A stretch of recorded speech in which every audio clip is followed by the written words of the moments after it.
വാപ്പ അതിനൊരു പ്രതിവിധി പറഞ്ഞിട്ടുണ്ടല്ലോ, ഒരു ദുആ, ഒരു പ്രാർത്ഥന. അത് മോള് ചൊല്ലിയോ എന്ന് ചോദിച്ചു. നസീതുഹ, ഞാൻ മറന്നുപോയി വാപ്പ എന്ന് പറഞ്ഞു നബി തങ്ങളോട്. ഫാത്തിമ റളിയല്ലാഹു അൻഹ തങ്ങള് ചൊല്ലിക്കൊടുത്തു. എന്നാ മോളെ, പനി വരുമ്പോ ഇങ്ങനെ ചൊല്ലണം കേട്ടോ.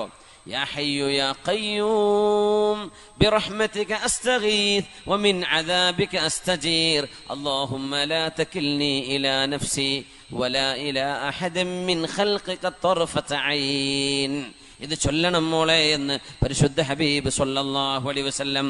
മോളെ ചൊല്ലണം, യാ ഹയ്യു യാ ഖയ്യൂം, ഹയ്യും ഖയ്യൂമുമായവനെ അല്ലാഹുവേ, ബിറഹ്മതിക അസ്തഗീസ്, നിന്റെ കരുണയാൽ ഞാൻ നിന്റെ സഹായം തേടുന്നു റബ്ബേ. വമിൻ അദാബിക അസ്തജീർ, നിന്റെ ശിക്ഷയിൽ നിന്ന് ഞാൻ മോചനം ചോദിക്കുന്നു തമ്പുരാനെ. ലാ തകിൽനി ഇലാ നഫ്സി വലാ ഇലാ അഹദിൻ മിൻ ഖൽഖിക തർഫത ഐൻ, അല്ലാഹുവേ എന്റെ കാര്യം മുഴുവനും നീ